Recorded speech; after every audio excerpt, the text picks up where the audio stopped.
jump right in. All right, guys, I got David Mullins with me today. David, how are you doing? Amazing, my friend. How about yourself? I'm doing good, man. I'm more blessed than I deserve. So, David, I Yeah. saw you on TikTok. I immediately liked what you did because I myself dabbled in a little bit of the I don't want to say doomsday prepper, but the there's something about like the end of the world and zombies. There's something about having to be self-reliant. I think every man in general should be self-reliant, but just being Yes, able to, sir. yeah, being able to take care of yourself. The exploring the possibility of being able to raise chickens and the trials and tribulations of actually sustaining something for a suspended amount of time without it all falling apart on you while you still have the luxury of going back to the feed store and getting something or changing something. It's a Yeah, daunting task when society's still up and running. I could not exactly. imagine trying to play that game of trial and error when there's no second chance. Yeah. So Oh, yeah. I on completely that agree. note, David, I got a question. What got you started, and why put it on TikTok? Where's your heart at? I want to hear the dynamics that got you started on everything. Sweet. Well, I've been in the outdoors my whole life ever since growing up. We had a garden, worked in the garden, big garden. We mostly ate out of the garden growing up. Um, Moved around a bit, everything. Kind of lost touch. And I got into 18 or 19. I started getting into like the bug out stuff, um, and made a really heavy bug out bag, about 80 or 90 pound, 80 or 100 pound bug out bag, and I thought I knew what I was doing. Never practiced with my gear or anything, and it was a disaster, man. It was, but yeah, I done that and studied up on it a little bit, and then um, sorry, this light here, kind of started doing some outdoor stuff, started practicing more skills and stuff, and then I hit about 21, I think it was. And I started doing my videos, 22, and my friend mentioned, or when I wanted to start doing something with it, my friend mentioned, you can make videos, and I didn't even think of that possibility. And he made a gaming channel. He's a skateboarder, pretty successful. I don't talk with him anymore, but yeah, back then pretty successful. And I was like, hell, I might as well try it. Put it out my first video and realized I had a lot to learn about outdoor stuff, about primitive. I originally started with primitive survival. That was originally what I started my very first YouTube channel with, and found out I had a lot to learn. It was a hard thing, and I struggled a lot. Um, and then eventually started getting into more the prepping and more outdoor stuff. And then I made the TikTok. When I made the TikTok, I've only been doing it a couple months, seriously, and it's taken off more than the YouTube has, and it's like encouraged me to do more and more with it because I'm getting the good feedback and stuff. And my heart's just I want to teach people. I think that like you were saying, I think that men should do something of this sort. My dislike. I think men should do something of this sort, some kind of outdoor stuff, some kind of hunting or fishing or something like that. Just being self-reliant. That's what I'm really passionate about. And I want to expose some of these awful things going on in the world and going on with our country. I love our country, and I just want to expose some of this. And I want to teach as many outdoor skills as I can. And I'm learning so much along the way. I really am. I'm learning a lot. There's every video I put out, somebody suggests something, or somebody's like, "Hey, you could have done this better, or you could have done this better." And I'm taking it all in. I want to learn. I'm learning just as much as I'm teaching. I'm learning. I learn from people send me video links, and I'm clicking on them, and I have awesome phone calls with people, and I've learned so much, and really just thankful for it, man. It's starting to pick up a little bit, and I'm super thankful for everything that's happened so far. I feel like it's getting there, maybe getting some momentum, and hopefully touching some people, touching their hearts and about what's going on in the country, the bad stuff going on in the country, and all that, and hopefully bringing some awareness to people. Yeah. Well, I'll start with the. We'll unpack the first half there, and I Yeah, think every human being on Earth should be as self-reliant as humanly possible. Whether it be hunting and fishing, whether it be the little garden, whether it be learning how to can or jar, or whatever it be. I remember my family, we grew up in New England, and I didn't know if this was a French thing, but I think it was just a family thing where every springtime we would pick up these little fiddleheads, and We did it as a family, and all the kids would have 5-gallon buckets, and we boil them, can them, jar them, and we'd eat them all year like spinach with our dinner, man. That was Oh wow. completely free. It didn't cost a penny. You just had to go out at a certain time. And my grandparents were real sticklers. When they saw a lot of dandelions sprout their yellow heads, it was like, we got to go get fiddleheads now. Now's the time to do it. And we go drive up Yep. to Massachusetts because we had a summer home in Massachusetts. And we'd get 5-gallon buckets. I'd say 6, 7 5-gallon buckets, and just jar for a whole weekend. Boil and jar these things. And you got free spinach basically for the whole Jeez. year. You didn't have to garden. You didn't have to. It was just sustainable, untouched virgin land. It's just riverbank. It just, and as a kid, you had a blast doing it. So Oh yeah. yeah, it was a That's fun awesome. fun experience. I can think my kids got to do it a couple times, but my experience with this was me and my father did construction for 10 years. It was a family business. It was just remodeling, roofing, siding, windows. And when the economy collapsed, my dad had enough money to just like tool around a little bit up in the mountains in Massachusetts, and we did our own maple syrup from scratch. He had about 20 chickens, so we did the eggs. He had like 7 or 8 goats at the time, I think. So we'd make our own milk. I tried to do cheese. Wow. We failed on the cheese. We did make our own baby chickens from scratch, which I'm not gonna lie to you, even with the machine, is a daunting task. I bet. We were able to make yogurt. We did the milk. We drink milk every day. Then we still did the fiddleheads. Yeah, a little garden. But the thing was, it was just like just playing the game. The what if everything fell apart, because when that recession happened, it was pretty hard on us. It may not have been Oh the yeah. end of the world, but it felt pretty rough at the time, you know. Because I remember my Yeah. dad being like, "You need to go get a part-time job," and then all of a sudden that next spring they stopped putting foundations in. My dad's like, "You better go get a full-time job." And Hmm. that was the end of my career. My dad eventually went back to it years later, but I never did. I ended up finding a full-time job to provide for my family. But again, I've got friends now that are giving me eggs because I got 6 kids. You know, I could use all the help I can get. So my Wow. friend at work, her husband has like 20 chickens, and I don't have any chickens. And eggs went from 75 cents a carton to like 4.90 or whatever here in Texas. And Yes, I'm sir. like, Yep. woo! I think we're gonna go without. I think we're gonna go pancakes this week. So she felt bad for me, and she started giving me some of their eggs. And I realized again, I'm in full circle. I think I'm gonna get some chickens this year, because you just don't know what the future holds. And you think you're recycling by putting stuff in the recycle bin. You ain't really recycling. You Yeah. want to recycle? Go give your scraps to the chickens. Yep. There you go. That's the way to do it. But yeah, that was my little doomsday prepper. We go down to the bottom of the creek and go shoot out guns and pretend we were, I don't know, you just tool around. Bullets got real expensive, but we had a bunch of 22s, and we had thousands of rounds to blow off because all Dude, of a that's sudden, amazing. yeah, it was a lot of fun, man. It was a lot of fun. That sounds like it. That sounds like a time right there. And having kids, I want to do stuff in the woods, so we did some snares. Hmm. Learned how to boil water in a 2-liter bottle of soda, just because I Oh saw wow. someone do it on Okay. YouTube. Yeah, Yeah. it's like the dollar bill. You won't burn the dollar bill if you have something like glass on top of it. Like, it won't burn through. Same thing with the bottle. When you got Yep. water in it, it won't burn through the plastic. So I boiled It's water. amazing, isn't it? Yeah, it's crazy. And the things you wouldn't know unless you saw someone else do it on YouTube. Yep. Because there's no way I would have crossed somebody that knew how to do that. Yeah. Exactly. Yep. All right, so on that's my experience with that. Now, with the American thing. So, how do you feel things are going, not just economically, but morally, and all these other things that are happening in the world?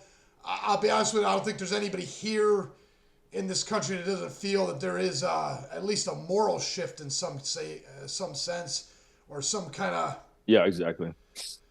I don't know what to call it. I mean, I know there's an element of technology. I know it's an element of marriage. I know there's an element of just the times we live in.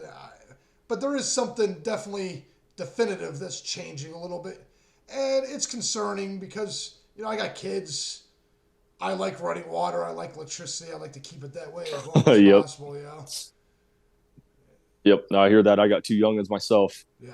I got a 3-year-old and a 4-month old. So And that's a I got blast. two And myself. right now, you are God to them. Whatever you want to do, they're game to Yeah. do. When they're teenagers, like, oh, dad's just going to go for a walk again. No big deal. But when they're Yeah. Yep. little, They don't care. they're game for anything. And I love it. I'll be honest with you. If I could do it again, I would do it again in a heartbeat. Yeah. Yeah. That's awesome, man. Yeah. I think there's like you said, there's a big shift. I don't know what's to come. Obviously, nobody really does, but I don't feel like we're shifting in the right direction here, and not just with the person in office.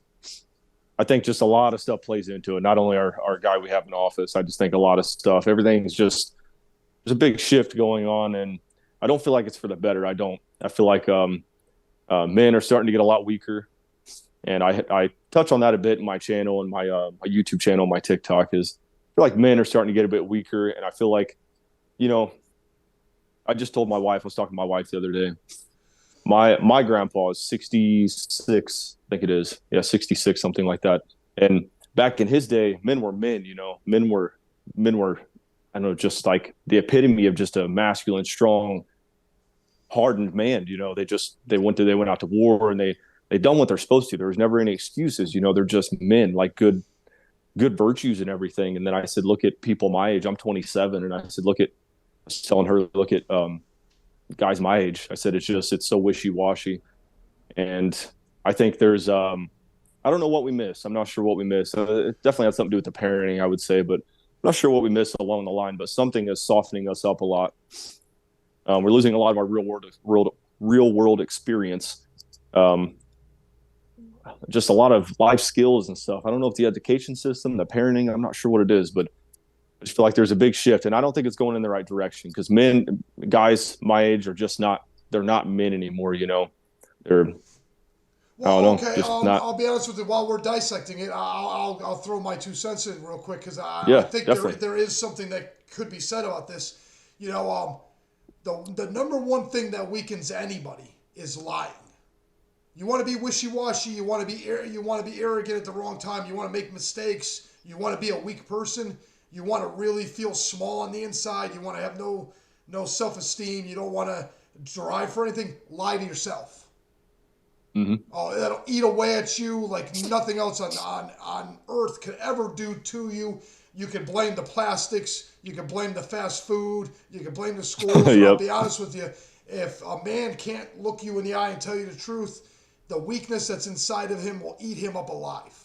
And I think that Hmm. if you really look into some of that, I bet you that's a big, big factor on why we're falling apart so quickly.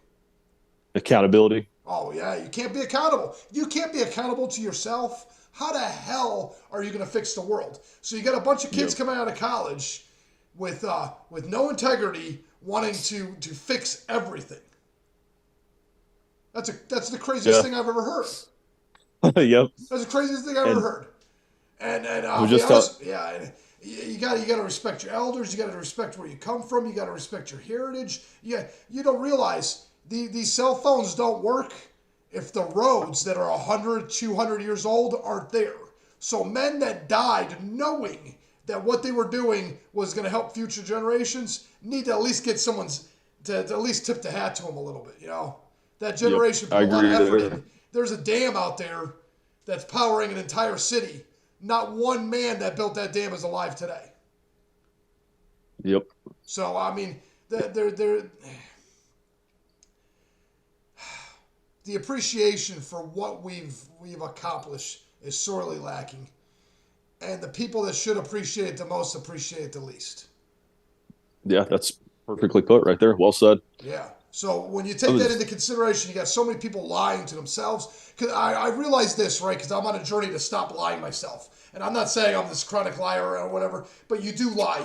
Yeah. You'll omit something, or you'll tell a version that's more pleasing to who you want to be. So you don't per se lie or omit. You just you kind of paint the truth in a manner that's more flattering for you. And I find that all of it's just a lie anyways. You can word it and color it and taint it any way you want it. It's not the journey, because that's the thing, man. As I've been looking for other people's journey, the only way you can go on your journey is by not being in a deceitful manner. You got to be able to be honest with yourself when you're doing what you're doing, and I think that's one of the correlations to all the issues nowadays. Is, do you trust our politicians? Oh no, me not. No. I mean, come on. No. Now you might be in a camp where you're willing to go with the talking points of your camp, but you know they're lying to you, and you're happy to point out that the other side's lying to you. But in reality, the more they argue, the better off we are, because they can't get a lot done when they're arguing. If they were all in agreement on something, we'd be screwed. Oh yeah. Yeah. So it's not that I want them to agree all the time. And not only that, you got two sides of the coin where theoretically one is structure and all about the authority of everything and everything being in order, and the other one's more eclectic and more focused on the people need this. And I understand you got the welfare and all that stuff, and the rich are rich and the poor are poor, and you go back and forth on how to fix it. And as you go back and forth and fixing it, we kind of find a middle ground. Do you understand what I'm saying? Because I don't want to see any kids starve. It's not like I want to see anybody starve. But I also don't want to take a hardworking man and steal all his stuff. I'm not on either side camp on that. Do you know what I mean? And there's so many variables to... None of it's an easy fix.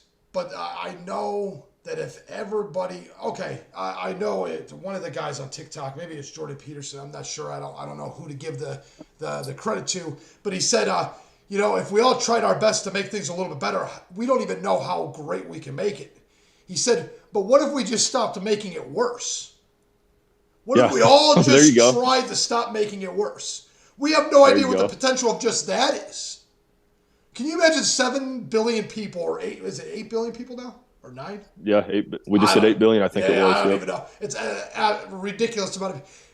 What if all 8 billion people, because now we know that almost all of them are eating correctly. That may change pretty soon, but they're all eating relatively well now, and almost all of them are getting electricity. Almost all of them are getting some schooling now. What could the world be if everybody was putting 80% into just not making it worse? Yeah. 8 billion people. Can you imagine? Can you imagine? That's beautiful. Yeah, I never really thought of it like that, but that's I mean, it's a beautiful theory there. That would really change a lot. That would change a ton. Well, now the reality is you can never get everybody on board to do everything at once. We'll never have like this kumbaya world government where everybody works together. Yeah. Capitalism has its flaws. Communism has its flaws. Theoretically, on paper, it looks like capitalism is a far better method just by sheer example. It seems like that seems to be the better of the two evils if you have to choose. It can still be refined and fixed, and as we have new problems, they can be maneuvered, and we can bounce back and forth and figure things out. But I think one of the problems that we're facing right now is that communism is becoming popular because no one wants to see the rich extra rich. And there's this huge dilemma. The best way to make everything fair is to make everybody equally poor. What happens is the world's like a giant Monopoly game. If everybody starts off with the same amount of money, at the end only one person wins, which means one person has all the money. Yeah. And there's no way around it. The game either ends or it never ends. So if you're going to want to get off that board, one guy is going to end up with all the stuff. And it seems like the way the world works, the moment we have a surplus is the moment there's always inequality. So if you go back thousands of years and you dig up these graves, there'll be these like barbarians, there'll be these cave-dwelling dudes, there'll be these Vikings, and a bunch of guys will have sticks and some guys will have axes. But one guy will get buried with 7 wives, 3 dogs, a chariot, and all the gold. And everybody else is just buried with like sticks and rocks or whatever. So even 6,000 years ago, as far as we can go down, there was inequality. The moment there was a surplus, there was inequality. I don't That think makes there's any way sense. to fix that personally. So this idea that we're going to get into communism and everything, if you look back at history 100 years ago, they starved to death. They were starving to death. Yeah. Yeah. So what they do is the only way they can make it fair and even is if they get rid of the surplus. I've never thought of it like that. Well, no, well, it's a historical fact. It's just a historical Yeah, fact. definitely. You either have a surplus and you have inequality. Now we can work on trying to, because you don't want everybody to stack at the bottom at zero. Yeah. And that's exactly what eventually happens if you play a real game of Monopoly. If there's no referee, everybody ends up stacking at the bottom except for like the 1%. Hmm. And it's not fun, but I'll be honest with you. Okay, say 1,000 years ago, Bill Gates was worth the equivalent he was worth 300 years ago. He'd have a castle and a real Hmm. nice carriage and some butlers. Still don't got toilet paper. Still don't got no flat screen TV. You don't got no jet. Yeah. You got no boat with all the mahogany and all these amenities. What money can buy now is flabbergasting than what it could buy then. So when you were rich and comfortable, but now it's opulence beyond anything you believe. But people don't realize I'm a poor man and I live in opulence. I got like 6 TVs. That's crazy talk 100 years ago. Yeah, And I definitely. got unlimited access to way too much stuff. So if capitalism is so terrible, why are the poorest among us fat? And why do I have 6 TVs? Yeah. Do No, that you makes know what I sense. mean? It And definitely does. I think we got to stop trying to push, because it seems like there's a push to dummy down everybody and make everybody lie and make everybody jerk off and make everybody play video games and make everybody just weaker, Yep. so that we can have the excuse to get rid of the surplus so we can all live in kumbaya perfectness while no one has anything to eat. And I think it's a mistake. I personally think it's a mistake. So I always like to have this conversation with people. That's why I was so excited to have you on today, man. Because seeing the passion in your eyes when you're telling your stories, when you're giving your little TikTok 2-minute things, I can see that you really mean it. I've seen the light. I know that Oh things yeah. are coming. I know that I want the best for everybody around me. And I don't think people realize we're way more connected than we think. We're way Oh more yeah. connected than we think. Oh yeah. I've like I said, having all the.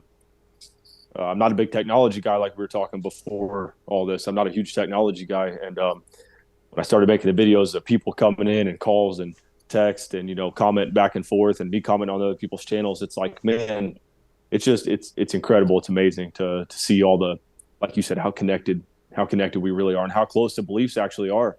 I talk with some people who's like, I think exactly like you think. And I'm like, well, I don't necessarily want people to think exactly like I think, but that's cool. You share my things, and then some people are like, I don't think at all like you think. So it's cool to see the difference. It is. It's really cool. And it's cool to see different perspectives too, because even though I don't agree with some of how all this is going, I can see somehow people think sometimes, I can see a little bit of how they think, but I could see from their side anyway, even though I don't agree with it.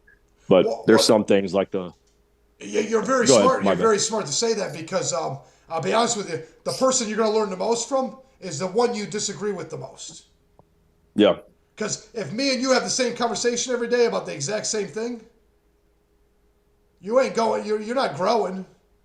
That exactly. conversation ain't going nowhere real quick. So when you have someone in opposition, as long as it can be a civil discourse, and that's one of the reasons why we have free speech.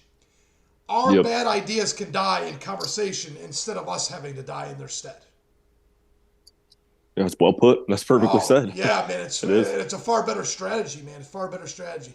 Now that our words Yeah. can die and our ideas can die in civil discourse instead of us having to go to war, now we just got to find a way to test ourselves. I think one of the biggest mistakes America ever did was get rid of the depressions. My grandfather went through the depression, and he didn't die. Now, standing in a bread line is humiliating. Asking for soup is humiliating. But the man died an honorable man with a good job and a good pension and a good retirement and a good 401k. And he paid cash for everything, and he unbent his nails and saved rainwater to the day he died. So Wow. I don't know if depressions were really a bad thing, because every 40 years, instead of going to war, you were guaranteed to get tested on your manhood and how you were going to be able to deal with it, with adversity. And it was one of those Mm-hmm. things where it was the same thing as my ideas die as we speak instead of me having to die. The same thing with a major depression. So you stood in line for bread for a little while. Yeah. So did the guy Builds 40 years character. before you. Yeah. That humbling moment is not a horrible thing to do. Yep. And knowing that it's coming again, it prepares you for the future. And all of a sudden, you're like, I'm going to save a little bit of money. Maybe I'll pay cash for that crappier car. And maybe Yep. we'll go camping 60 miles away instead of going to Disney this year, and just stay within our budget. And you get that mindset your whole life. And I'll be honest with you, your kids get lazy, then bam, you got another depression again. Your kids got to go through it. Yep. And that's not a Yep. bad thing. That's not a horrible thing. Some people that are there's a lot of people I know, and I'm not quite all the way self-sufficient and self-reliant here at my house. I'd like to be, but I'm working on it, with getting livestock and a garden and things like that, and a stockpile of things. There's some people, I'm sure, when there's a recession hit, that don't even realize there's a recession, really, because they're so reliant on their stuff at home. They're not relying on going out to Kroger to get something.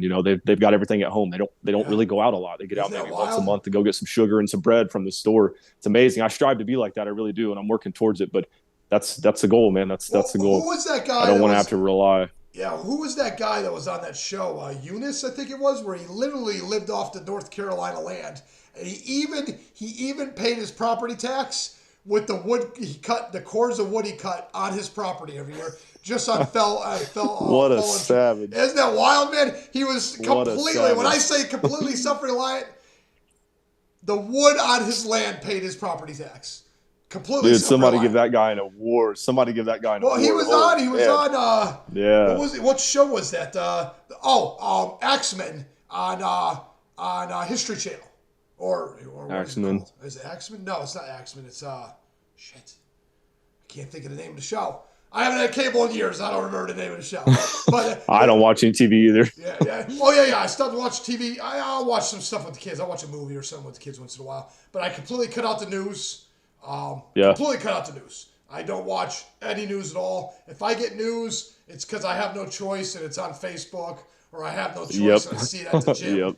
or it comes up in conversation at work a couple times. And I'll be honest with you, I like it that way. If it comes up 5 or 6 times, then I say, oh, well, obviously this is an issue. You know what I mean? And I don't know other people's talking points, so I literally give my perspective from a clean slate. I kind of like it that way. Yeah. Yeah, I'm the same way. I never watch the news. I don't even have cable. The wife watches Netflix and stuff like that. But if it was up to me, I'd get rid of the TV, to be honest. I don't ever mess with it much. The wife and kids watch it, but I work in healthcare, so I see the residents' TVs in a nursing home. The residents' TVs will have the news on it. I catch little glimpses here and there of it, but I'm never impressed. Not even once have I ever been impressed, or it's all biased. I feel like 99% of it's biased and stuff. I don't keep up with it either. Yeah, it is. It's not only that, but it's an exhausting. It's just exhausting. And then now you're at dinner arguing with your family over something somebody said on Yeah. TV. That guy doesn't know you. He doesn't know your aunt and uncle. Yeah, You're over here arguing over a political point exactly. that doesn't make any difference. You ruined Thanksgiving. You just ruined Thanksgiving over something you saw on TV. That doesn't. 2 weeks from now, no one's going to care about Hillary Clinton's emails. No one's going to care Yeah. about killer bees. No, it's not going to matter. It's just not going to matter. To us little guys, that doesn't really affect us directly. Maybe indirectly in some ways, but that does not affect us directly. Her emails, or like you said, killer bees or something like that, that doesn't affect us. So like you said, in 2 weeks, it'll just go away anyhow. Yeah. Well, what does affect us is our character, the way we Yes. conduct ourselves, and that trickles down into all society. And yeah, we really need to be self-examining ourselves before. It's one of those things where you got to pick your poison. Either you have hard times voluntarily, or you're going to get hard times either way. And I don't know. I've heard the stories of what they did in Ukraine. I heard the stories of what they did in Russia. I heard the stories of what they did in Germany. And I'll be honest with you, we don't want to repeat that nonsense. We don't want to repeat that. Yep, it's pretty bad over there. I haven't kept up with it a ton, but from what I've heard, bits and pieces here and there, it's pretty damn bad over there, Yeah, unfortunately. yeah. And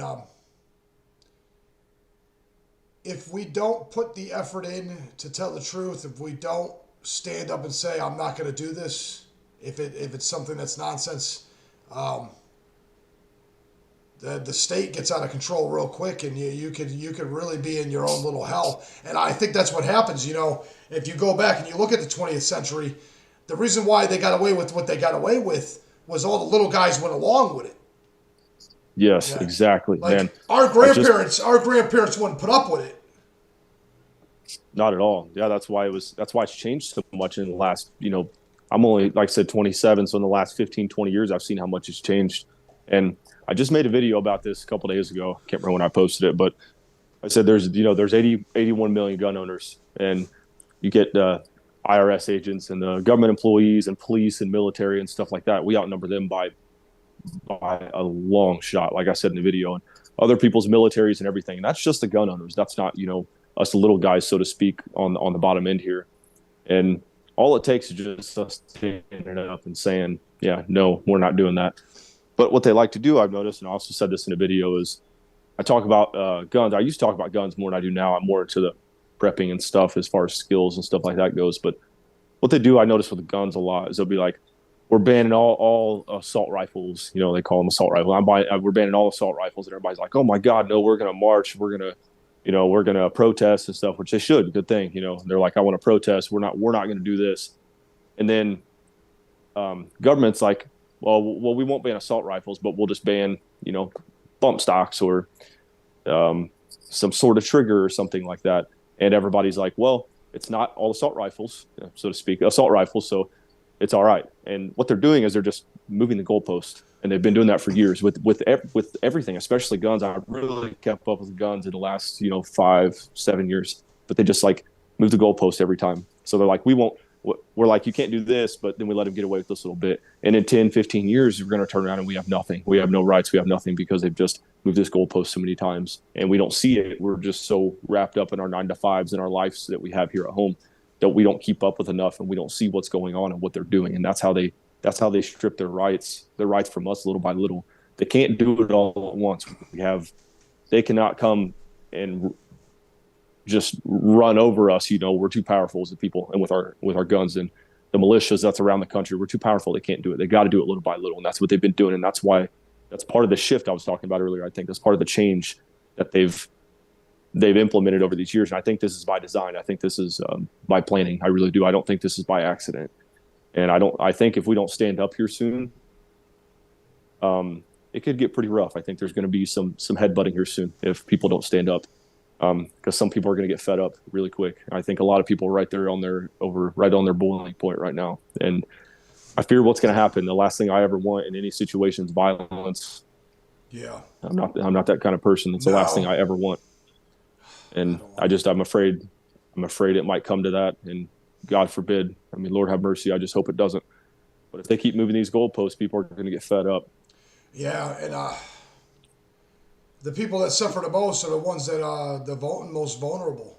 Because if you think it's just the guys with the guns versus the military with the guns, or this state versus that state, or how, once those trucks stop moving, once those highways get clogged, yep, there's going to be hell to pay.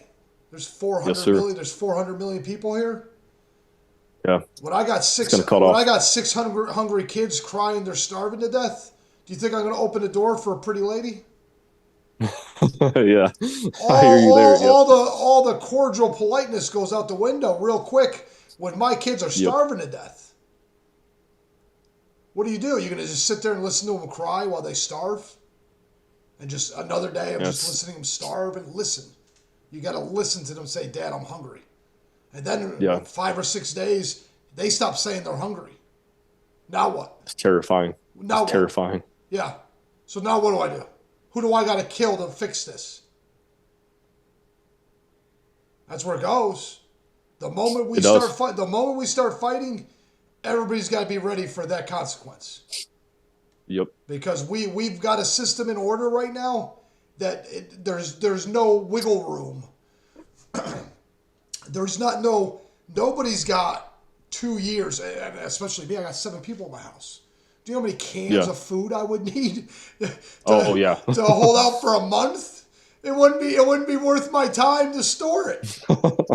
Yeah, I thought you did need it. You needed extra couple bedrooms for that. Yeah. That's a So lot of food. it's just not it's a non-starter for me. So I'm not gonna lie. I'm not saying I don't feel the vibe going in that direction, but I'm gonna just stick my finger in the dike, man, because I know what happens if we pick up the guns. All the trucks stop moving. Those Yep. grocery stores have what, a day, 2 days, Yeah, not very much. and how about the power plants? The power plants rely on the exact same infrastructure. How long do you Yep. got until your phone stops working? How long you got until Stuff your people car? don't think about. Yeah, man. And okay, so we say, okay, this sucks. We give up. We'll go back and do our jobs. We'll go back and listen. We'll pay our taxes. You think we're Yep. good the next day? Yeah, It'd probably exactly. take 30 days just to clear the highways, Yeah. assuming no one blew them up. It'd probably take another 30 days to get the power back on, assuming no one blew any of it up. So I'll be honest with you, man. You're looking at a hell. So, okay, let's go back. If you don't tell the truth, you're not on the journey you're supposed to be on. You're in some weird, deceitful spirit where you're just, first of all, you had to deceive yourself to even start the journey. So you're not on your Yep. journey. You lied to yourself. You have no, you lose all. And it ends with this. This is where that ends. So I'll be honest with you. The solution to the problem is the snakes that the Israelites had to fight in the desert. The snakes are us. They're inside of us. We gotta fix the problems inside of us, and that's the only way this Yeah. gets fixed. A hands-on fight. Oof, I don't know, man. And then you got to take into consideration, if you don't do it now, you got like 5 years before the robots go online, and you won't even be fighting humans. You won't even be Exactly. fighting humans, Yeah. man. Because here's the That's deal: terrifying too. people don't realize this. The day those cars go online, and they're coming, those cars will drive themselves. Those robots, they got the same Wi-Fi, they got the same GPS, they got the same cameras. The only difference between the robot and the car, is one's got feet and one's got tires. It's the only difference. Yeah. It's the only difference. So when those cars go online, and they're going soon, the robots are next. Oh yeah, I don't doubt it at all. I think I think what they're doing inside the government and stuff, and all the stuff that's classified and all that, I think it's a lot more than what we can comprehend. A lot more than what we can comprehend. And I think we would be. I don't think our minds could handle if we seen everything that's being developed or hidden or kept from the public. I don't think our minds could handle that. I really think that we would just mentally implode or something. I really do. I don't think that. I don't think that we could handle that. I think it would warp our minds. I just don't think that. I think we're so conditioned with our 9 to 5s and with our life that we're so. I mean, we got tunnel vision all the time. I feel. Well, most of us have tunnel vision, just straight looking forward all the time. That I think if they were to come out and be like, "Look, I just lay it on the table and say this is what we got," I don't think we could handle that. So the fact that you said the cars and the robots and stuff, I don't think that's far fetched whatsoever. I really don't. I think that's. I don't think that's even the tip of the iceberg.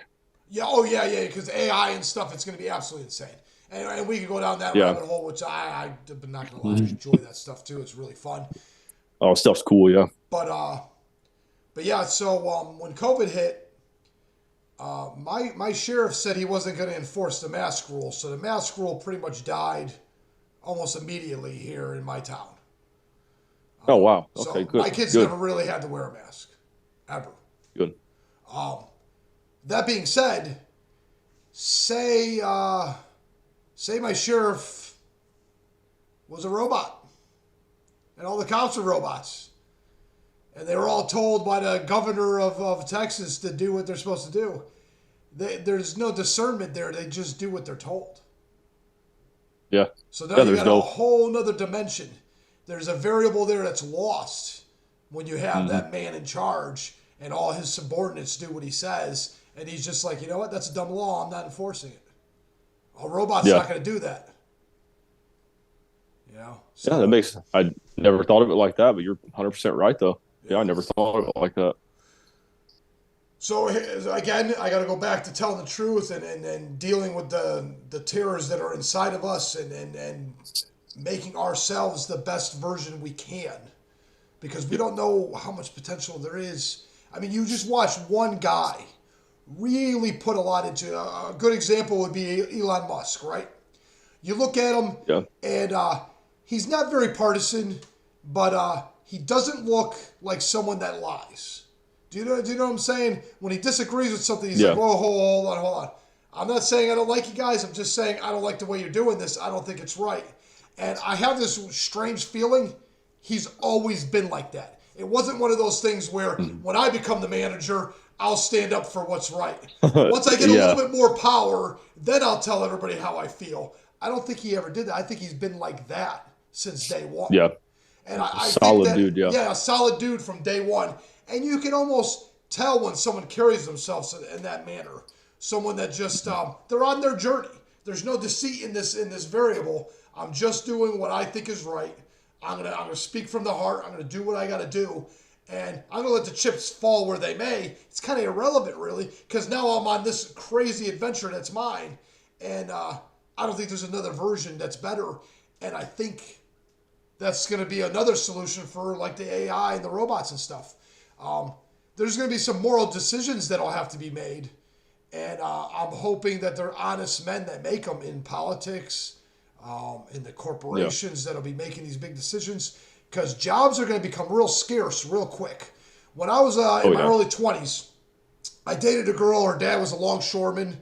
I think he actually was the union president for longshoremen. And they were fighting the robots taking over, pulling the boxes off the ship and everything. They lost. They lost. The robots took over. But we're about to see that happen to the banks.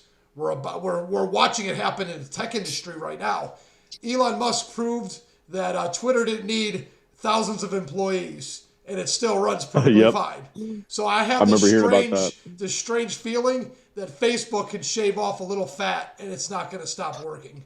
And Yep. Instagram and TikTok, and so if the banks don't need a bunch of people because I can take a picture of my check with my phone and direct Yeah. deposit and Venmo and all these ATM machines way better than a teller anyways.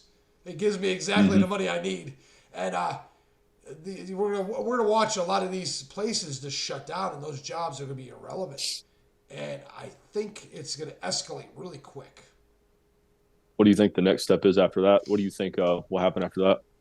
I could play fun like sci-fi stuff if you want, or do you want to just go straight down the monster? However you want to swing it. That's however you want to Okay. swing it. I'll be honest with you. That my favorite scenario would be the one with Bruce Willis, where you have the avatars. So here's the deal, right? So no one needs to work because robots can do everything in the warehouse. Robots can deliver your food in a self-driving car to your house, the exact same groceries you had last week, without you even have to say anything. They can just bring it right to your house. So you don't need any bank tellers. You don't need anybody working in any of the offices. Any job that was proved that it could be done by home remotely, 9 out of 10 times can be done by a robot. Yeah. All right. So we're talking like 80% of the jobs. Our HR is gone. Tech jobs are gone. Banks are gone. There's so many jobs. And you go to a gym and what is it? Anytime Fitness. They just have a bunch of cameras. They have a little buzzer. You pay on time. Your buzzer works. You go inside for free. No one Yeah. questions you. They don't need anybody there. They don't need anybody there. It is, you only need someone to fix something. So, yeah, the grocery stores won't need a lot of people. You know, they're almost at the point where you don't even go to the self checkout. You just walk the cart by, and they just take the money out. They go boom. You got $200 worth of food, and $200 just comes out of your pocket as you're walking through the teller. You don't even have to scan it Man. anymore. That's where it's supposed to go. They're gonna skip the scanning altogether. Oh no. Yeah, yeah. Oh no. Yeah, I think Amazon. I think what grocery store? Dude, Google it. There's a grocery store that's already implementing that Oh, concept now. that's scary. Oh, I don't know. and it gets better. So the coffee shops done. They're done. They got this robot arm. It's just an arm, and it looks like the robot arm that builds the cars. That robot arm will go and make you a coffee, give it creamer, do all this stuff, and it's just a box. You put $10 in the box, and the arm hands you your coffee at the end of the box, like a video game, and you watch it make you a coffee. Oh no. Yeah, Yeah, yeah, that's yeah. a big leap for me, especially with the life I live here. I don't get out much or do anything. And Um, if I was to see a robot make my coffee, it's I not even a would robot. It's really, just an arm. It's just an yeah, arm. just an art that would I don't know, that would scare me pretty bad on what's to come in the future because it's so foreign, it's so unknown. I have no idea. That's scary, man. That's scary. Well, so okay, so the robots take all the jobs. So the most entertaining version of this that I could think of is the robots are mowing the lawns, the robots are cleaning the streets, the robots are keeping the lights on, and everybody's like, you know what? It'd probably be just safer if you let me mow your lawn and you just stay in the house. But there's a catch-22. We've proved that we can convince everybody to stay in their house, but we can't convince them to stay in their house forever. You got to entertain people. They can't be bored. So what my thought was, Yep. you start working in the metaverse in your house. Okay. You know, you get a 9 to 5 job in the metaverse where you make your money in the metaverse while everything around you is happening in real time with robots. I don't know. So you could be like a Bruce Willis, Man. and you have like this avatar that walks around. I don't know, man. I don't know. I don't know. Man, that's wow, I've never thought that deep into it. That's scary. You're scaring me to death. I never Well, I thought. talk to too many I people. know. Number one, I talk to too many people. But here's the deal, right? So if the government went kind of communist, right? Say like half and half communist, kind of like the Chinese did. They really don't bother you if you're out in the country too much. Like the Amish probably won't even know anything happened. Exactly. Now, Yeah. if you They're live in a so big city, self-sufficient anyhow. if you live in a big city, it's game over. You're not leaving your house. Yeah, those big apartment buildings and stuff Yeah, like you're that. done. You're You're already, done. You're if stuck in your anything, apartment. Yeah. yeah, you're underneath the thumb anyhow with anything, Oh yeah. especially if something bad happens. Yeah. You're never getting out of that city. You're stuck. And they're talking about doing like what is it? You're not allowed to go past 15 minutes from your house in a car. They want to make these like self-sustained communities. What the hell? Yeah. I don't know. I saw this thing where that's a whole other thing. But I'll be honest with you, they'll never be able to implement that out in the country because they just won't have the manpower. Even if they have robots, it'd be really difficult. And I think they would they wouldn't bother. They would want the power consolidated in the cities. And Exactly. I think they would just ignore the little guy on the outside. Yeah. Yeah, I agree. I don't think they'll mess with us country folk much. And I'll be Or honest too with you, if you look at LA, if my reality came true, it'd probably be a net gain for LA. Yeah, old California over there, huh? I don't know, man. They're shitting on the ground, pissing all over the place. Make everybody stay in their house is probably more convenient. At least the Yeah, CVS could be opened again. It'd probably solve a lot of their problems over there, wouldn't it? But again, if you see the lack of character brings the need for more control. Exactly. Yeah, it's So the solution, I don't think there's another solution. You got to look inside yourself, and you got to be honest with yourself and be on your honest journey, man. I explained to my wife the other day. I don't really have a whole lot of like buddies I talk to or anything, so she's like the butt end of a lot of my conversations. I've bounced a lot of ideas off her and stuff like that. She unfortunately gets stuck with hear my crazy ideas and stuff I have. But I was telling her the other day, you know, my son, like I said, he's 3, he just turned 3, so the kids are a product of their environment. You know, and I know it sounds so simple, but if you really think about it, there's a product of their environment. So everything you teach them, everything they learn, you know, whatever you're teaching them is like that's what they learn. They have no other outside source unless you take them out and show them things. Or you know, that really made me reflect on me, like, oh man, I gotta step it up. I don't know enough. I gotta be able to raise a man. You know, I gotta raise kids. I gotta be able to teach them things to be self-sufficient. And another reason I'm on this journey of the self-sufficiency, self-reliant, because I don't want to have to rely on people for stuff. I want to be able to teach my kids to be able to do almost everything themselves. And being a homeowner, just bought a house a couple years ago. Being a homeowner and stuff has taught me how to change a water heater, how to, you know, switch out a heating element in a dryer and stuff like that. Because I'll be damned if I'm paying somebody to do it. I'll figure it out. There's YouTube videos, and I'll tear it apart for a day and see what's wrong with it. I'll dissect some stuff. I'm not really great at that, but you know, if I got to do it, yeah, like you said, you got to get it. You got to dig within yourself, see what you need to be better at. That was the thing that's the thing I think I needed to get better at, was the whole being more self-reliant, self-sufficient. And the channel also helps hold me accountable, because everybody wants to slip off. Everybody wants to fall back into a comfortable lifestyle, and oh, I'll pay somebody do my breaks or whatever. You know, it helps me be accountable, because if I'm telling people, and I'm like that now, I formed myself into being like that, you know, um, over the years. But if I'm telling people to be self-reliant, self-sufficient, I'm having somebody mow my lawn or change my brakes or change out my washer and dryer, it's like, I'm a barefoot shoe salesman at that point. Nobody likes that. So yeah, Fair I enough. guess I like that that's barefoot. I like that. I've never heard that one before. But yeah, I'll be honest with you. You're stronger than your circumstances. There's way more built into us than we realize. mm-hmm. So much more, man. Like, yeah, there's so much more to us than we realize. We haven't tapped into. We've lost a big portion of what we had. I think Yeah, we don't realize how strong our mind is, you know. And if you sit down and you stay quiet for a couple minutes, you can figure out so much stuff. It's so there's so much more out there for us, and we're definitely more powerful than our circumstances, and we have way more capacity to overcome things than we realize. yeah. My best buddy, um, he's done a lot of things with his life. He's a really, really successful dude, and I'm honored and blessed to even be his friend. You know, he's such an amazing person. He's done so much, and he's a person that's really helped me realize that. I didn't grow up really, you know, like a softer growing up how these kids these days do. Not necessarily, but I lacked a little bit here and there, like everybody does, and I just like he's helped me. He's helped me realize my true potential, like trying to help me shift my mind into like, you're capable more, you know, you're capable more, you got more in you. And he's helped me realize that.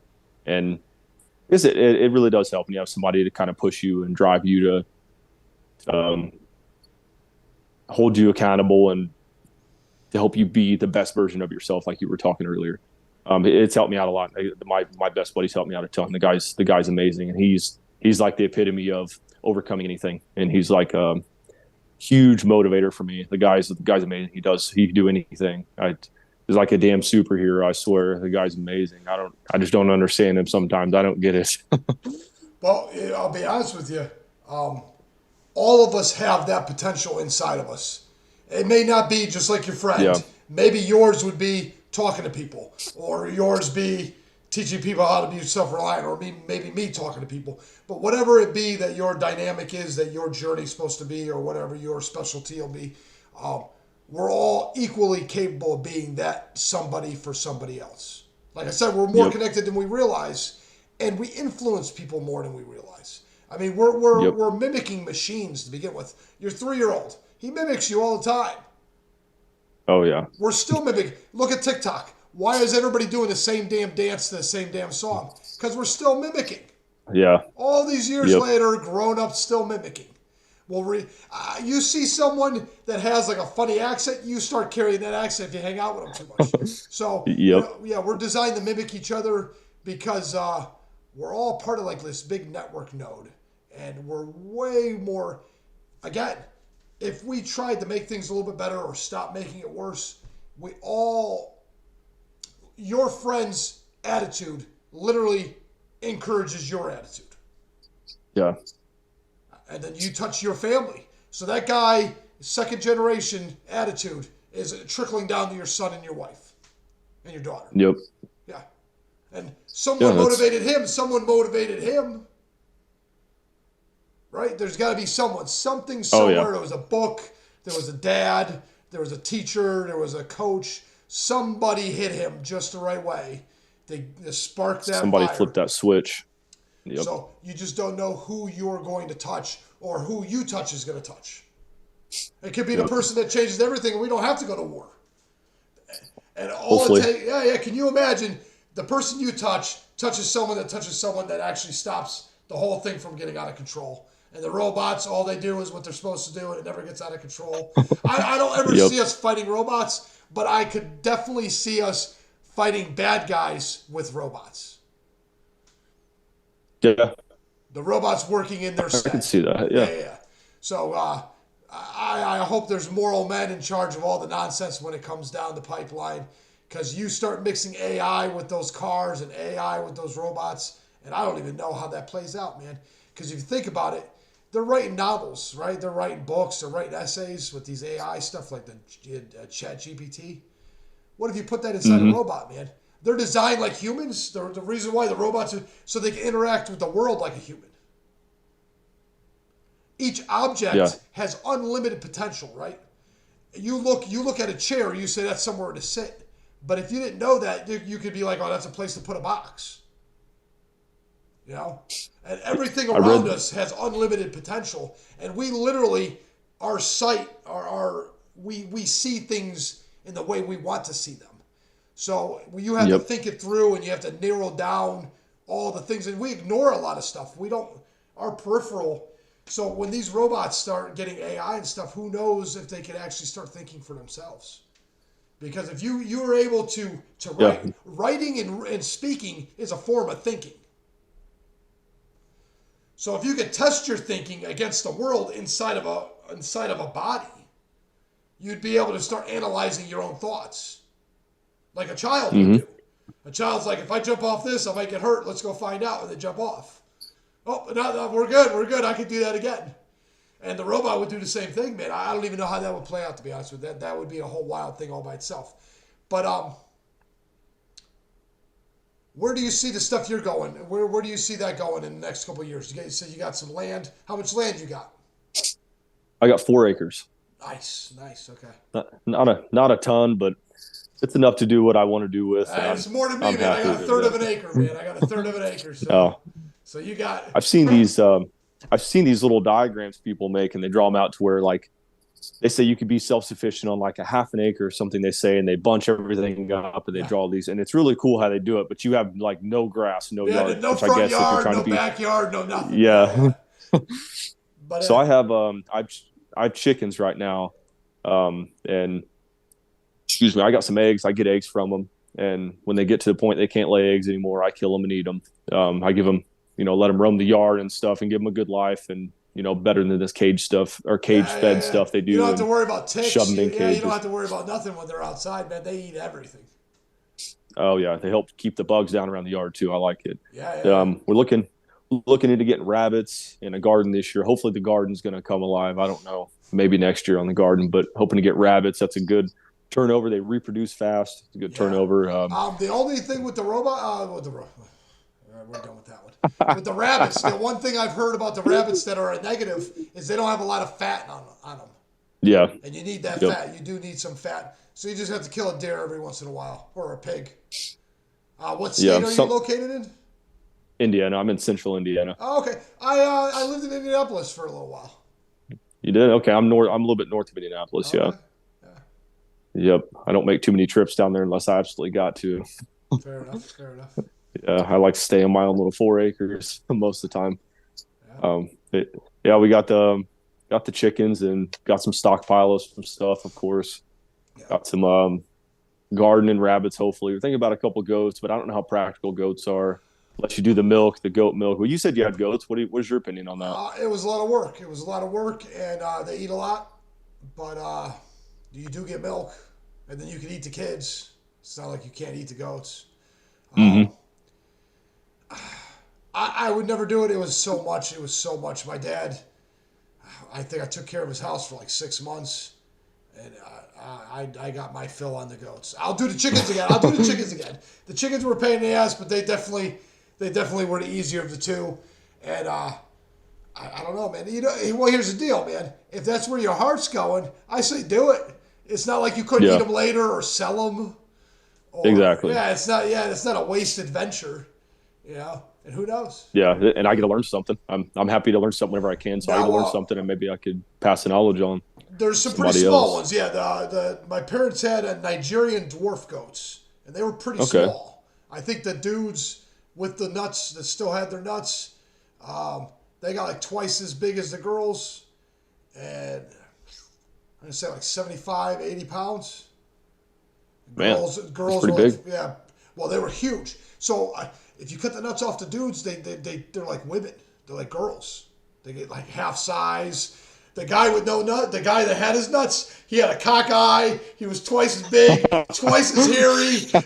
And the girls would get in the heat. The girls would get in the heat. And he'd be like, blah, blah, blah. He'd freak out, screaming, cock-eyed, pissing on the walls, pissing in his own mouth. He'd rape the other guy because we put the. Oh, it was terrible, man. I was like, wow, these goats are crazy. He didn't want. I got in that cage with him once. He hit me a couple times and said, I'm done with this. This dude is way too big for me.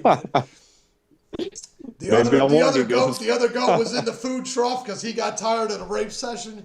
It was just this crazy. It was absolutely insane. It was absolutely. And you couldn't once he had the girl, you had to put him back because they'll stomp on the babies instead. It's crazy. Goats are crazy. Oh, seriously? Oh my God! They'll eat the clothes right off your body. They don't care. They eat anything. God, man. They eat anything. See, I don't know that much about them. I haven't really. I've seen them at petting zoos or whatever, you know. Oh, they're cool. 4-H they're cool. Stuff, but yeah, the male goats are pretty dominant, and they get a lot bigger. They're way more aggressive. I don't know what it is. The testosterone, man, it flows through their veins, man.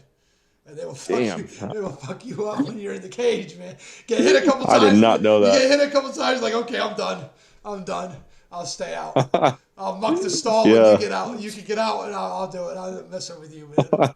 Yeah, exactly, man. Maybe I won't get goats. Maybe I'll stick with rabbits. They seem a little bit. Maybe I might get raped, and I might not get raped and beat up as much if I get rabbits. No, he wasn't. He just wanted me out of the cage. It was the poor other guy. The other guy, who. Well, and I think my parents said I didn't do this when I was when I had the house. I didn't do it, but I think they said to find out when the girls were in heat, they would take the guy that was neutered and put him in there with them. And they say, oh, okay, it's time. They get him out and they put the real one in and let him do his job and separate everybody. So there was pens for just mating. And then once you had the baby, you had your own separate pen. Okay. Because the other females will stomp your baby too. It was crazy, man. Crazy. Jeez. Yeah.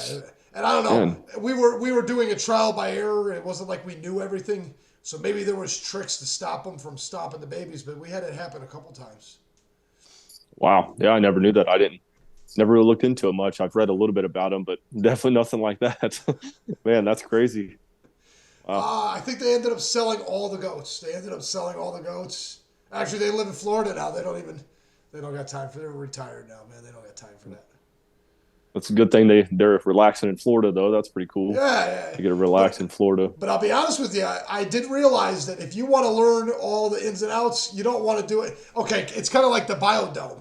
I don't know if you remember in the 80s, they were trying to colonize Mars or the moon or whatever it was. So they made a biodome here on Earth to try to replicate what would happen so it'd be easier to fix here as they try to problem solve all the problems in the biodome.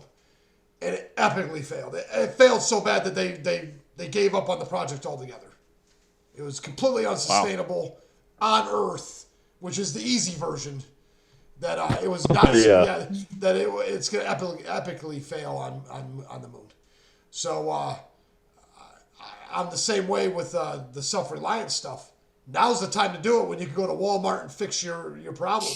You know. Exactly. You can go. I always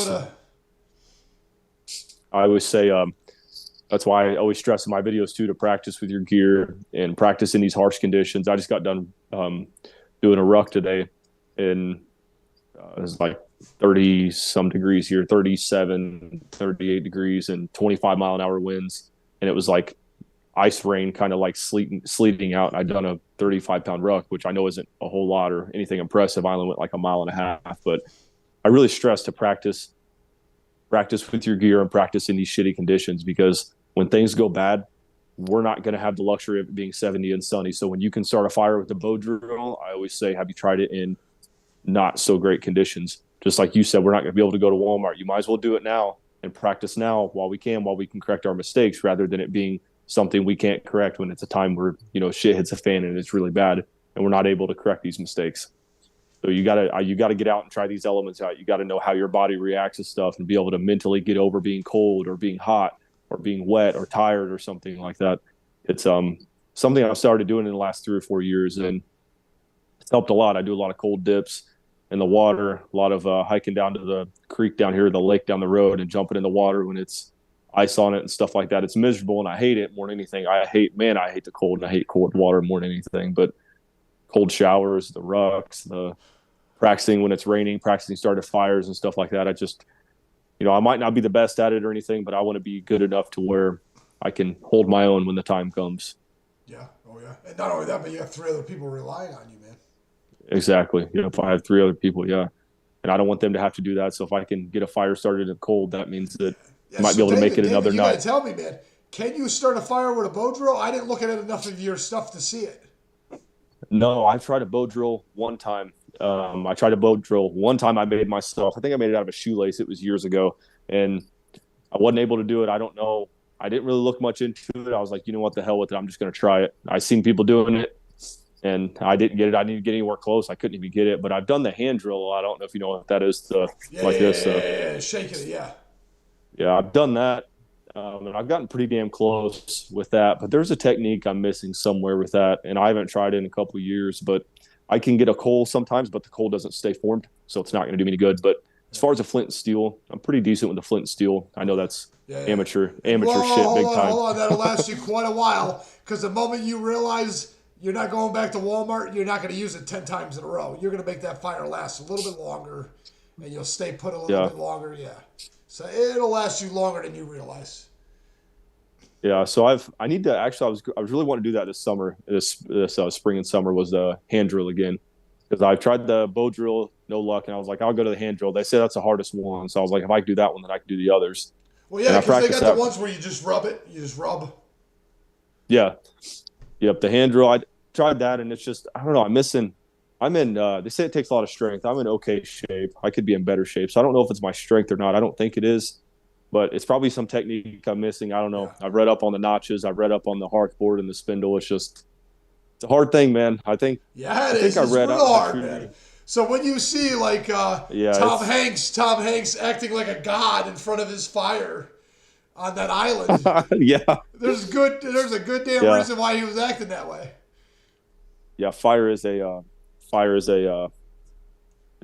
lifesaver, quite literally a lifesaver. And it's sometimes it's the only thing you have out there. I've done a lot of overnights where I've cut it pretty close with fire, and with the flint and steel, of course, I've cut it pretty close with fire. The material's being wet and stuff, and I don't have a lighter on me. I only brought 3 or 4 items or whatever. It's like, well, it's just going to be a cold night, or I got to get this started. And sometimes I've done it for over 2 hours. Yeah, Definitely, I and would say definitely. and it's a mindset too, because your mind wanders pretty Yeah, quick, man. When you're negative, and that fire yeah. keeps you positive, man, big time. It definitely does. And I'm not a big fan of the dark. I'm not fond of the dark, really, being an outdoorsman and all that. I'm definitely not fond of the dark. It's one of my fears I've had to overcome, believe it or not. I don't think a lot of people admit that. That's one of my big fears I've had to overcome. So, So yeah, how's the fire helps. how's your how can you are you pretty good at building a lean-to? Yeah, I could build shelters pretty decent. I could use some work. Definitely, I think I could definitely use some work, but I'm pretty decent. I think out of all my, I don't know to say primitive skills or all my attributes out in the wilderness, I think that's probably one of my better ones is building shelters. I don't know. It's just something about it. I could just look and I could just see it. I could see it in between the trees, or I could just see it with my. I don't have to like draw something. I could just kind of see it. I'm like, I just need to say warm and dry. That's the only thing. So I'm not. It's cool. I see these people on bushcraft channels will make these shelters look immaculate and amazing. I think it's cool. It's aesthetic. To the eye, it's pleasing. But to me, mine don't look good. I build the basics right, but I just want to like. I'm always in a hurry to build them. I'm always on a time limit or something, so I never try to make them look like they make them. Although I think it's cool, but my shelters usually last pretty good. I'll say they're definitely pretty decent. Yeah, that's pretty cool. I'll be honest with you. That was one of my favorite parts of the whole concept, and I really got into the log cabin thing, and I had all the tools. I really wish I made a mistake. Before I came to Texas, I should have built that log cabin. My parents sold the property, and I lost my opportunity. But I had Oh the man, two man hand saw. I had the hand drill. I had the draw knives. I had the axes. I had everything. I went on oh wow, Craigslist back in the day. I went on Craigslist, and anybody that was selling any of that stuff, I'd buy it all, man. I think I had gonna say 3 or 4 2-man hand saws, and I had some big ones too. I had some. Damn. No joke, they were 5, 6 feet tall. Jesus. Yeah, I'm gonna say 5 feet tall. One of them. Wow. Do you have any practice with them? Have you used them before? I pulled on him a little bit. I did cut down one little tree. I'll be honest with you. All you're doing is the initial cut, then you do your axe down and get your wedge, and then the back cut. And you really don't need it. You don't need it. You could do all that with an axe if you had to. If I was to pack one thing on a backpack, it'd be an axe head, and and then a small hand axe to whittle a handle, so I can make myself a full size axe. Okay. Because the axe is double-sided, a 2-headed axe, and then like a single-sided axe. So you got a hammer with it, and you can't go wrong. So that would be my 3 things: is the 2 heads and a small little hand axe, and obviously flint. I could do a lot with just that. Wow, that's kind of interesting. Yeah, that's not many people have that experience, so that's pretty cool. Well, no, I was just playing. So I've never had to try to do this for like 2 weeks and see if I would survive. Okay. But we were up in the mountains in the Blue Ridge, the Blue Trail in Massachusetts. When I say nowhere, I mean nowhere. We'd shoot guns and no one was coming. Yeah. Yeah. Yeah, that's sweet. You guys grow up on a lot of acres down there? Or up there? Well, okay, so I grew up in the city in Connecticut, but 2 hours away we had a cabin, and the cabin was in the middle of nowhere, and we went up every weekend. And I would go up there on my vacations. I would go up there on my weekends. Let's see. I lived up there for a little while. I spent most of my childhood doing that, and you do it all the time. You get pretty good at stuff. You can throw an axe pretty good. Oh, yeah. You can cut down just about anything. Yeah. My dad lived off the wood too from that land. It was about 10 or 12 acres, and I'd say he was able to get 10 cords, almost 10 cords every year just from the fallen wood from there. Jeez. Yeah, and then we do another. That's pretty good. Then we do another cord or 2 of pine to burn for the maple syrup. Okay. Wow, that's cool. Yeah, because it burns hotter. I don't know if you know that, but pine burns hotter and faster, which makes it far better if you're going to put it in a sugar shack. Mm-hmm. And you're not wasting the house wood. Yeah, exactly. Yeah. So we did that every year, the last couple of years there. But it was one of those things where it just was like, we had the money and the time, and my dad was kind of pissed the economy collapsed because we were doing so good in construction. He should have retired a millionaire, and he was just kind of pissed. And like I said, he had the money and time. Yeah. But we tried all kinds of stuff, man. We tried to do as many cool things as we could come up with, but we never did the log cabin, and I'm gonna regret that the rest of my life, man. I'm gonna have to buy some land up north just so I can do it again. Yeah, that'd be sweet. I'll do it with my son. I'll just do it with my son. There you go. That'll be a memory. He'll never forget that. That'll be awesome. Yeah, and he's game for anything. He's really, That's pretty sweet. Yeah, you can't beat kids, man. You get to relive your life almost all over again. Yep, we got a couple 4-wheelers out here for the kids, and one of them's broken down right now. I've just got a small one, actually, a smaller one for my son. He can't ride it by himself yet, but we just rode that the other day, and he goes out and cuts wood with me. He'll go out and hang out with me when I cut wood and feeds the chickens with me and stuff. So I hope he takes some of this stuff and he gets on a good path. I'm sure he will, but he has a lot of good influence with our family and stuff. But yeah, I kind of wish I had I had awesome. My mom's a saint, man. She's an amazing person, but I kind of wish I would have had some of this stuff when I was growing up. We had some of it with having the garden and stuff, and I did have to do a lot of manual labor in the yard and stuff like that and help out. But kind of wish I would have had the wood setting, and I would have had like 4-wheelers and stuff like that. But I'm kind of glad I did get to grow up like this. Well, your son makes me happy. Your kids get to do it, so you get to live through that, man, and you get to experience it with them. Exactly. And I'll be honest with you, yep. He's loving every second of it. Are you kidding me? There's no way he's not. Yeah, man, that's how much fun that is. Hanging out with Dad, and I don't care what I got to do. I hang out with Dad. Yep, he does pretty much everything with me outside. It's getting warmer, so he's able to come outside more. He likes that a lot, not being cooped up in the house. Yeah. And I'll But be honest with you, splitting the woods, my kids remember splitting all 10 cords all summer long, man. Splitting it all summer, stacking it all. And I'll be honest with you, the ones that helped, the older ones, they've got more work ethic because of it, I believe. Because if you oh could yeah, do that'll manual labor, if you could do those mundane things, you could do anything. yeah that'll put lead in your pencil. That'll make a man out of you splitting wood. It definitely will. And Yeah. I split wood. I burn wood here in the house, so I split wood too. And yeah, it's definitely it takes up a lot of time. And I didn't always have a chainsaw the first year I lived here, a year and a half. I didn't always have a chainsaw. I had to do it just with an axe. And I'm telling you, there's a lot of a lot of calluses, a lot of blistered hands and bleeding hands, a lot of Well, long days out there you with just an axe. appreciate it more, man. You just appreciate it more. Yep. I'm moving up in the world. I got a chainsaw. I got two chainsaws now, so I get to log it out, and then I get to split it with the axe, but I get to log it out. And then I got the four wheeler, so and I have a sled, and I always put the logs on the sled and pull it. I used to pull it by myself, the sled from the woods to the house, Yeah. and now I have the four wheelers, so I hook the sled to the four wheelers. Now I don't have to pull the sled, so it's like it's the little upgrades that mean a lot to me. Yeah, yeah. Those Now little you got to get a things. splitter, man. You got to get a splitter. Yep, yep. You're one of those Yeah, I definitely do. 5 ton splitters are a lot of fun, man. It makes I personally I didn't consider it work. I considered it just something to do with my dad. I look forward to it. Yep. Yeah. I was like, okay, Dad, it's springtime, man. We got to start cutting down some trees. Yep. I made the mistake the first year of living here of waiting until winter to split wood Too because late, I man. never. You got to Yeah, season that stuff, man. You yeah, got to season it. You got to let that yeah. I stuff split dry wood. out. I was spending. That's when I had just the axe. I was spending like 6 hours, sometimes 6 hours a day on my days off out in the woods splitting wood with an axe and cold. And I'm like, dude, this sucks. Something's got to give. This sucks. And then Well, the you can next always year I buy done a it. cord. You're just gonna pay $200.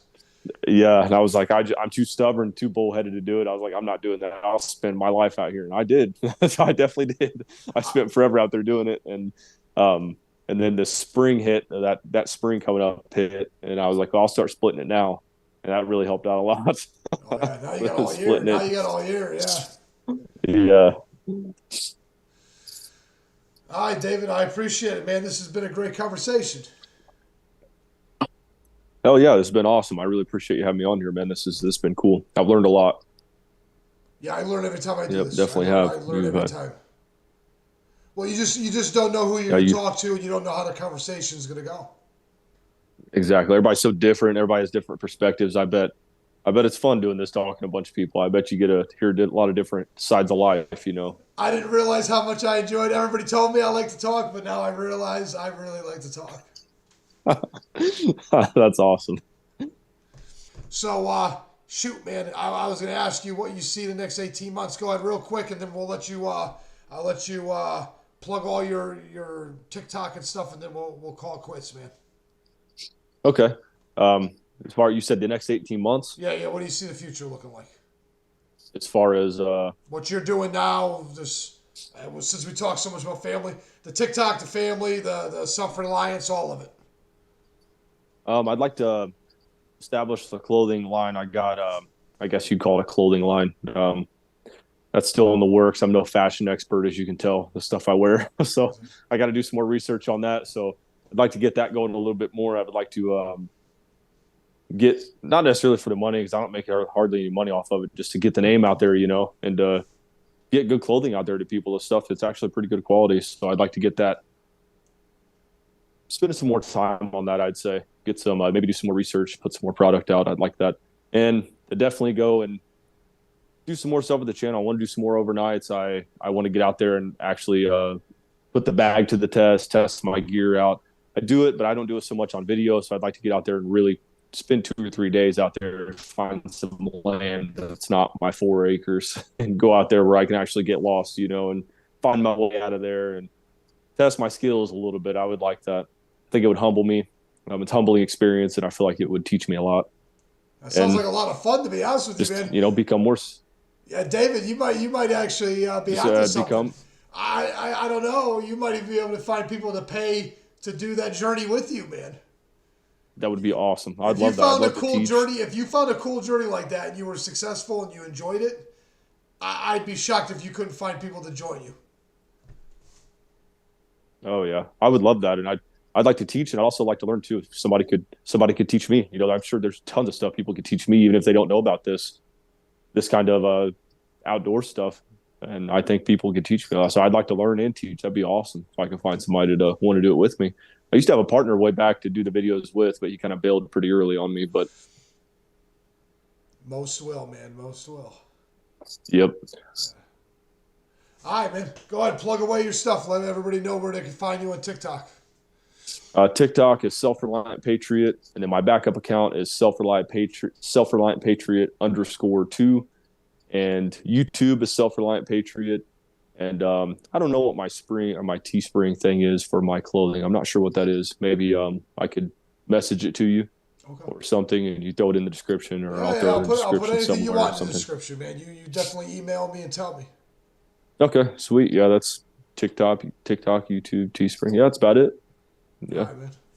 David, you have a good evening. Enjoy your Hey, you week too, and buddy. stay warm, man. It's still winter time. Yeah, definitely. All right. Thanks for having me, buddy. I will, yeah. And I'll let you know when I publish this. Okay. Thank you. All right, man.